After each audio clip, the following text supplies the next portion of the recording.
Welcome to TSX Quarterly, the podcast that brings you publicly available earnings calls from companies listed on the Toronto Stock Exchange in one convenient location. Gone are the days of looking through confusing websites. You'll find the important information right here. Enjoy the call.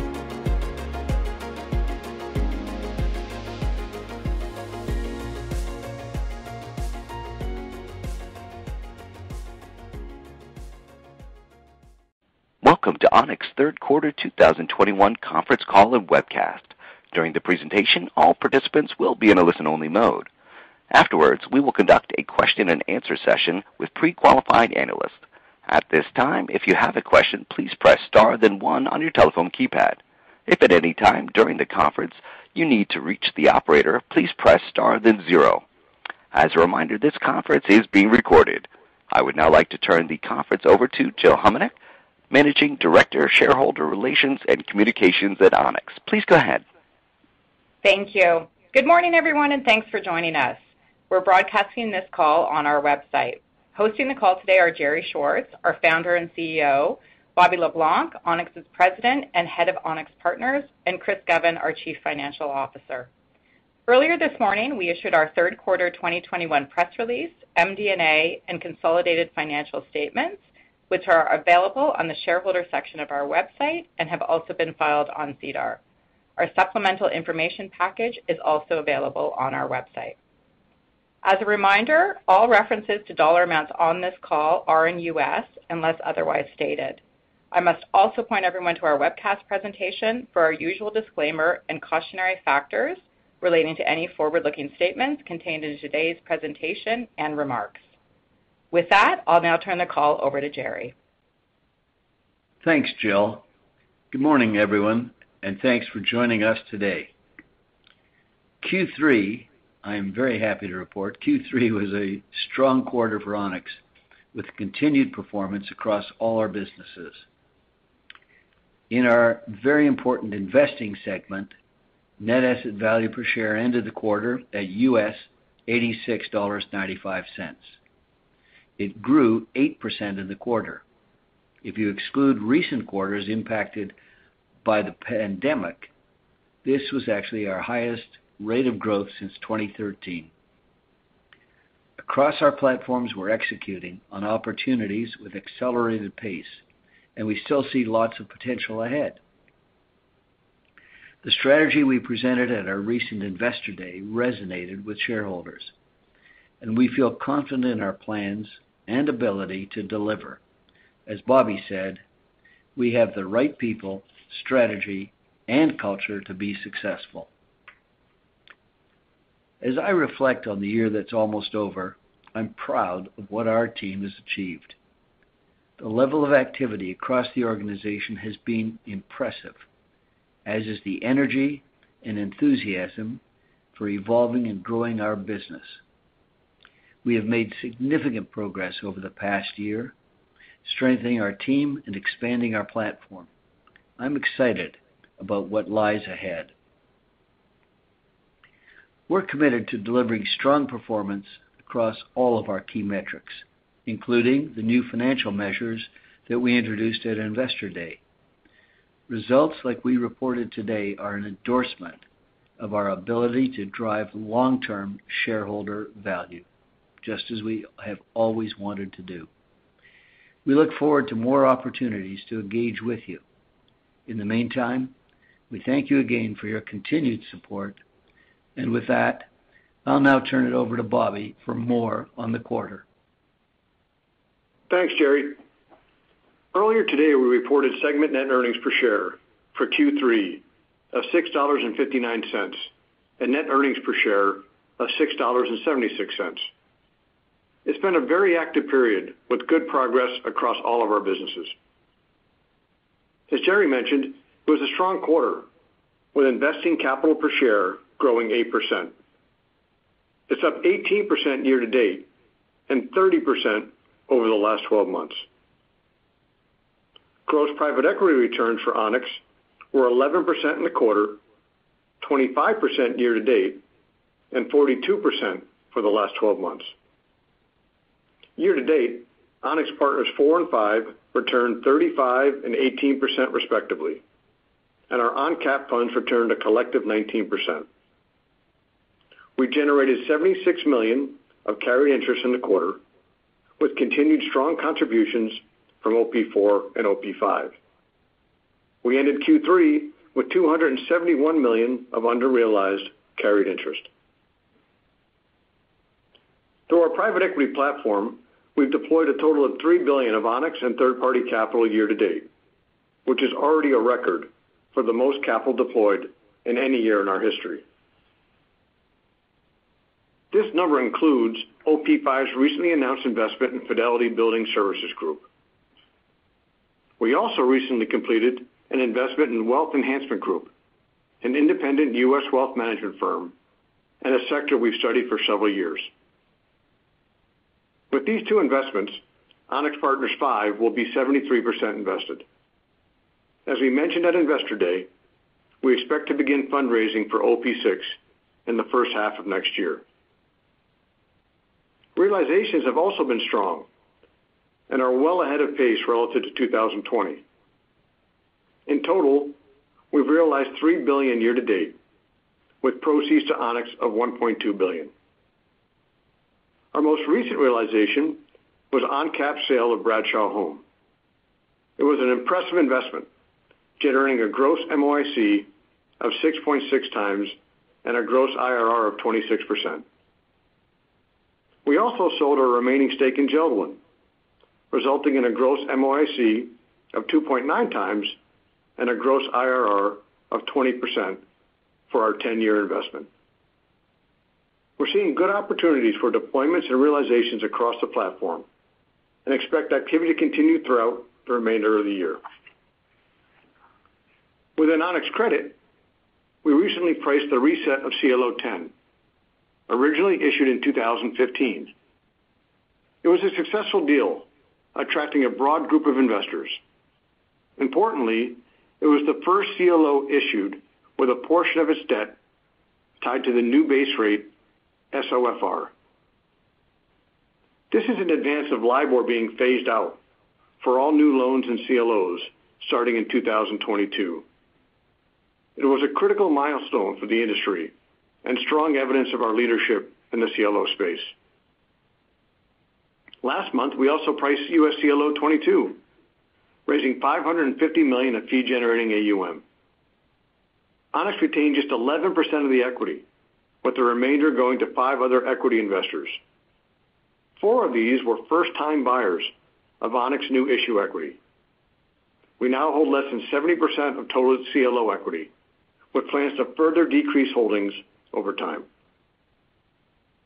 Fundraising for other strategies in private credit is also progressing. You heard about the initial success of ONEX Falcon Direct Lending at Investor Day. The strategy has been well supported by Gluskin-Sheff clients, with close to $200 million allocated to date. Fundraising for our ONEX Structured Credit Opportunity Strategy, or OSCO, is also going very well, and we are very near our short-term fundraising goal. Early returns for OSCO have been good, with a gross MOIC of 1.1 times and a gross IRR of 37% at quarter end. The IRR is driven by some early crystallized gains, and we expect it to normalize over time. However, this will give you an idea of the strategy's strong start. ONEX Credit is showing good momentum, and we feel confident about the team's ability to continue to execute on the strategy we presented at Investor Day. Recently, we were informed by Jason New that for family reasons that require significant attention, he's made the difficult decision to leave ONEX Credit. Jason will be with us into the new year to help ensure a smooth transition. We will take the appropriate time to identify a new leader for ONEX Credit, one who aligns well with our culture and one ONEX commitment. ONEX Credit has been strategically expanding its team and platforms and has the people and strategy in place to continue to deliver strong performance and growth. We wish Jason well and offer him our full support. Turning now to ESG, as you heard from Judy Cotton at Investor Day, we are making good progress. We're now officially a signatory of the Principles for Responsible Investment, or PRI. In addition, we are preparing preparing to publish our new responsible investing policy, a firm-wide commitment outlining our approach to ESG across all investment platforms. We're also undertaking to measure ONEX's carbon emissions, an important step in the development of our climate strategy. These are all significant enhancements to our ESG program, driving real value for us and our stakeholders. I'll turn things over to Chris shortly. In addition to his usual update, he'll also touch on fee-related earnings and distributable earnings. We included reporting for both in our supplemental information package and are planning to transition our financial reporting fully in Q1 of 2022. Thanks again to all of you who joined us for our recent Investor Day. We feel confident in the strategy we presented and will continue to update you on our progress. Chris, over to you. Thanks, Bobby, and good morning, everyone. Q3 was another strong quarter for ONEX on many fronts. First, as Bobby mentioned, segment earnings of $6.59 per share, driven by our investment activities, which contributed $5.36, with our asset management activities contributing another $1.23 per share. These results were driven by the performance of our private equity investments. Our PE portfolio was up 11% in the quarter. Year to date, ONEX's PE assets have returned 25%, outpacing the S&P 500, which returned 16% in the same period. ONEX's PE returns were led by the post-IPO appreciation for PowerSchool and RSG. At quarter end, both were up about 40% from their IPO prices. We're happy but not surprised with the market's reception for both these businesses. They're leaders in their industries and poised for continued success. Although PowerSchool and RSG were strong contributors in the quarter, they were far from the whole story. All 5 industry verticals contributed meaningful positive returns in the quarter, and we've seen double-digit returns from all verticals year to date. Importantly, the entire $330 million of Q3 markups at ONEX Partners private companies are attributable to business performance, value increases tied to improved earnings or cash flows, not higher multiples or lower discount rates. As you heard from Tawfiq at Investor Day, increases in valuation multiples for our PE investments have been at a discount to the public markets, meaning more of our returns are driven by tangible performance across our portfolio. Our credit investing also contributed to segment earnings. ONEX's credit investments returned 4% in Q3 and are now up 16% over the first 9 months of the year.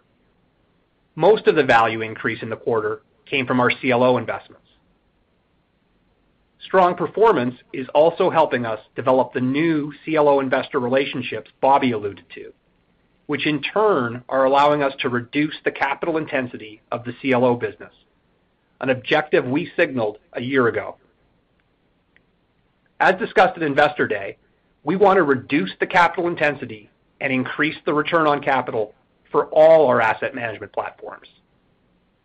For private equity, where funds have a 10-plus year life and successor funds get raised every 4 or so years, progress will be made over the long term and in step functions. However, our CLO platform is one where we're raising capital almost perpetually, and therefore a business where we've already made good progress. You can see from this chart that ONEX's average equity position in the CLOs has trended down nicely over the last year, from almost 90% to about 68%. Hear that? Is that America cheering or a sausage patty sizzling to perfection? It's time to cheer for Egg McMuffin and fresh cracked eggs at McDonald's. It's time to wake up to the aroma of freshly baked biscuits and treat yourself to a real honest-to-goodness morning meal. Breakfast, it's on at McDonald's. Now enjoy a large iced coffee for just $2. Add a breakfast sandwich to make a meal. Prices and participation may vary. Cannot be combined with any other offer or combo meal.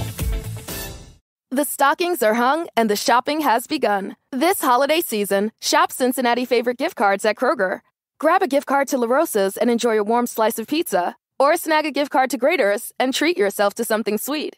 Whoever you're shopping for, you'll earn 4 times fuel points on Cincinnati favorite gift cards. Head over to giftcards.kroger.com/Cincinnati-favorites to complete your shopping list and support our local businesses. Available in Cincinnati, Columbus, and Louisville markets only. Restrictions apply. See website for details. We've been reducing our capital intensity in 2 ways. By syndicating a higher percentage of the equity in new deals, as was the case for the recently priced CLO 22, in which ONEX holds only 11% of the equity, and by opportunistically selling down equity in existing deals, including 3 sales we've already executed in Q4. Another way to look at our progress on this front is to compare the ratio of fee-generating AUM to ONEX Corporation capital in our CLO platform. For those of you that tuned in to Investor Day, you know that this ratio is something we want to increase ONEX-wide in the coming years, as it is one of the factors that will drive our capacity to generate fee-related earnings. Again, you can see in this chart that our CLO team is already making good progress on this front. Stepping back and looking at the investing segment as a whole, ONEX generated earnings of $493 million in Q3 and over $1 billion year-to-date, driving ONEX's investing capital per share up 8% in the quarter and 18% year-to-date. At September 30th, investing capital per share stood at $86.95, or a little over Canadian $110. In addition to growing the value of the existing portfolio, our private equity team put $750 million of ONEX Corporation capital to work in new opportunities so far this year. And given the strength of the financial markets, the team has also been busy realizing on investments, generating just over $1 billion of proceeds for ONEX Corporation so far in 2021. Taken together, all of this activity leaves us with 83% of our hard NAV at work, up from 80% at the start of the year. All in all, Q3 was a terrific quarter for our investing segment. We outperformed the broader markets, surfaced additional value through well-executed realizations and IPOs, and found opportunities to deploy capital in our core verticals to seed NAV growth going forward. These strong investment results also benefit our asset management segment. In the long run, strong investment results position us to attract ever larger amounts of fee-generating AUM and grow our asset management platforms. However, the more immediate impact of our results is seen through the accrual of carried interest from our PE funds. We started to accrue carried interest in OP4 in late 2020, and as a result of a 35% gross return so far this year, we're pleased that OP4 is now in a full carry position. Together with OP5 and the ONCAP funds, ONEX accrued $112 million of carried interest in Q3 and $300 million year-to-date. Looking only at carry from third-party capital, ONEX benefited from $76 million in the quarter and just over $200 million through the end of September. OP5 is off to a strong start, and we expect it will contribute meaningful shareholder value through carried interest going forward. The team has deployed $1.3 billion of third-party carry-eligible capital through OP5 already this year. Turning to ONEX Credit, which, as we shared at Investor Day, now includes the legacy Gluskin Sheff asset management platform, the focus continues to be on raising capital for new strategies. To that end, and as Bobby detailed, we've made good progress, raising about $1.9 billion of fee-generating AUM so far this year. With the decision to defer a key fundraise to 2022, we won't meet the 2021 growth target we set a year ago. However, we do expect to meet the original goal of about 50% growth in ONEX Credit's fee-generating AUM over the course of 2021 and 2022, all consistent with the 5-year plan we introduced at Investor Day. Before I wrap up, I want to pivot to fee-related earnings and distributable earnings, two KPIs we introduced at Investor Day. As a reminder, there are a few important differences between FRE and our asset management segment earnings. In particular, FRE includes revenues only from third-party AUM. FRE excludes carried interest. And FRE is presented with a more complete allocation of shared service costs to the asset management platforms to reflect fully burdened contributions. ONEX's year-to-date FRE loss of $23 million stems mainly from the high proportion of non-fee-paying ONEX Corporation capital in our PE platform and the significant investments we've made in the credit team to support the launch of new fee-generating strategies. Looking forward, we expect growth in ONEX's FRE to come gradually and consistently from ONEX Credit as we raise fee-generating AUM around our expanded team, whereas improvements in private equities contribution will follow a step function connected to the fundraising cycles and possibly new product launches. To get to distributable earnings, the second new KPI, you'll see at the bottom of the schedule, we add the realization-driven carried interest as well as gains realized on ONEX Corporation's capital. As a reminder, both carry and investment gains are included in DE on a realized or cash basis, and therefore will often reflect value generated over multiple years that's already been included in our hard NAV on a mark-to-market basis. However, distributable earnings are important. They demonstrate ONEX's significant capacity to deploy capital in support of its plans to grow. Our financial results all point to a very strong Q3 and so far a solid 2021. However, I'm also very pleased with the foundation we're continuing to lay for future financial performance, putting a record amount of capital to work through our PE platform, but balanced with an even larger amount of realizations, all while raising almost $2 billion of fee-generating AUM at ONEX Credit. With that, we'll be happy to take any questions. Certainly. Ladies and gentlemen, if you have a question at this time, please press star then one on your touch-tone telephone. If your question has been answered and you'd like to remove yourself from the queue, please press the pound key. Our first question comes to the line of Nick Preep from CIBC Capital Markets. Your question, please. Okay, thanks. So PE returns and NAV growth were both a bit better than I had anticipated in Q3. And I think in your commentary you alluded to the fact that growth in the private markets in the quarter was driven more by earnings and cash flow growth as opposed to multiple re-rating. And I understand that for a variety of reasons you're often reluctant to divulge too much on individual portfolio companies. But just aside from the post-IPO performance of Ryan Specialty and Power School, are there any investments in particular that you would call out that have been maybe experiencing a good earnings tailwind and generating an outsized contribution to NAV growth? Hey, it's Bobby. Yeah, look, I would highlight Park Dean. I would highlight Wireco, which is having a very good year. And a lot of the more recent investments that we've done, they're all tracking very well relative to what we underwrote, the things we bought in the last 18 months. So it's a bunch of different contributors, but those would be some of the bigger ones. Park Dean's a pretty good example, Bobby. The quarter just ended at Park Dean, probably the best they've ever had, and that's coming out of COVID and all the problems associated with it. So you're right, there's some real tangible evidence. Understood. Okay, that's helpful. And I'm wondering if you could tell us a little bit more about the Wealth Enhancement Group and the thesis on that investment.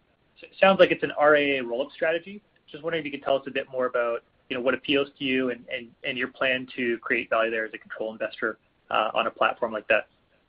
Yeah, it's a wonderful roll-up opportunity with a wonderful management team. Todd and the team have been studying that space for the better part of 3 years, and we're patient to find the right one, and we think we have the right one. They have a tremendous track record of both organic growth and inorganic growth, and it's early days, but we don't see any signs of that slowing down. So we're quite pleased with that. Just another example of, when our go-to-market strategy change and being very thematic within the verticals that we're participating in.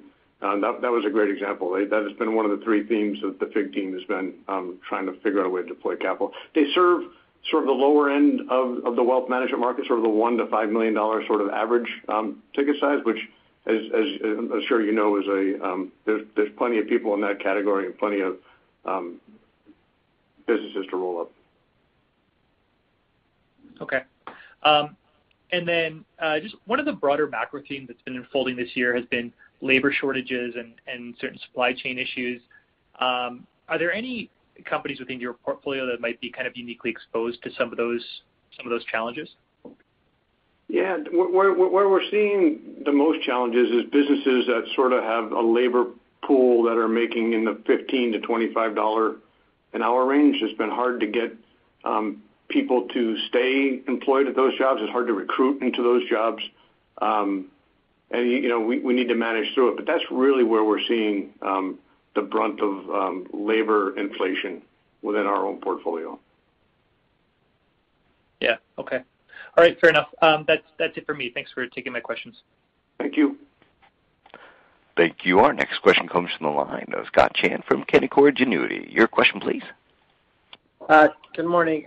Just going back to the Wealth Investment Group, Bobby, you talked about your group studying the sector for a while. Is this something that you could potentially buy with your own capital, similar to like a Gluskin and management in the U.S. marketplace? No, this was done in the fund, so this was not a balance sheet deal. Could we look at that like a Gluskin sometime in the future? We could, but right now we're not looking at other inorganic opportunities within the wealth space at Corp. And within WEG, when you participated in the deal, is there a significant opportunity for margin expansion as you grow organically and inorganically at this point? Yeah, I think in the beginning it'll look a lot like USI looked. I think we'll reinvest margin expansion back into the business to fuel growth and to fuel M&A. But certainly you could manage it for margin expansion. In the near term, though, I would expect the margins to stay relatively flat as we continue to invest the profits back into the business. Okay, and just lastly, I guess with Jason New, does that impact anything near term in terms of current fundraising activities on your credit strategies? No, well, maybe with one exception. We built a really good team at credit, and we have the talent at each one of the products to sort of not miss a beat. The fund that Jason was going to run himself or co-run himself, we may see a goal of a little bit lower goal in terms of AUM for the first time fund, but we're going to keep the strategy, keep the team around Jason. That's the only short-term impact I see, but long-term, I think we built a team to succeed. And we totally support Jason and wish him well. Can you remind me which strategy that was, Bobby? OCS, ONEX Credit Solutions. That's the opportunistic fund. Okay. Thank you very much. Yep. Thank you. This does conclude the question and answer session of today's program. I'd like to hand the program back to management for any further remarks. Thanks, everybody. Thanks to not only our shareholders and analysts, but also to the team. The team really performed well, and our thanks go out to them. We appreciate everybody's support, and thank you always for that. The holidays look like they're right around the corner. I hope that everybody and their families enjoy those holidays, and above all, stay safe. Thanks very much. Thank you for your participation in today's conference. This does conclude the program. You may now disconnect. Good day. Hello, this is Discover, and we take customer service very seriously. We know that if you have a question or concern about your credit card, that's a serious matter, and you need to talk to a real person about it. So we offer around-the-clock access to seriously talented representatives in the USA. Again, it's a serious endeavor. The only funny thing about it is Bob. If you call us and Bob answers, you're in for a treat. Get 100% U.S.-based customer service and talk to a real person day or night. Discover. Exceptionally common sense. You know when you order a new video game, or a golf club, or a blender, and then it arrives at your door. You get a little thrill. Imagine how much more thrilling it is when you order a new car. With Nissan at Home, you can shop for the perfect ride and order it without ever having to go anywhere. Sure beats a golf club or a blender. Buy a new car entirely online with Nissan at Home. Delivered direct from dealer to driveway. Thrill starts here. Services may vary at participating dealers, subject to applicable law. See dealer for details.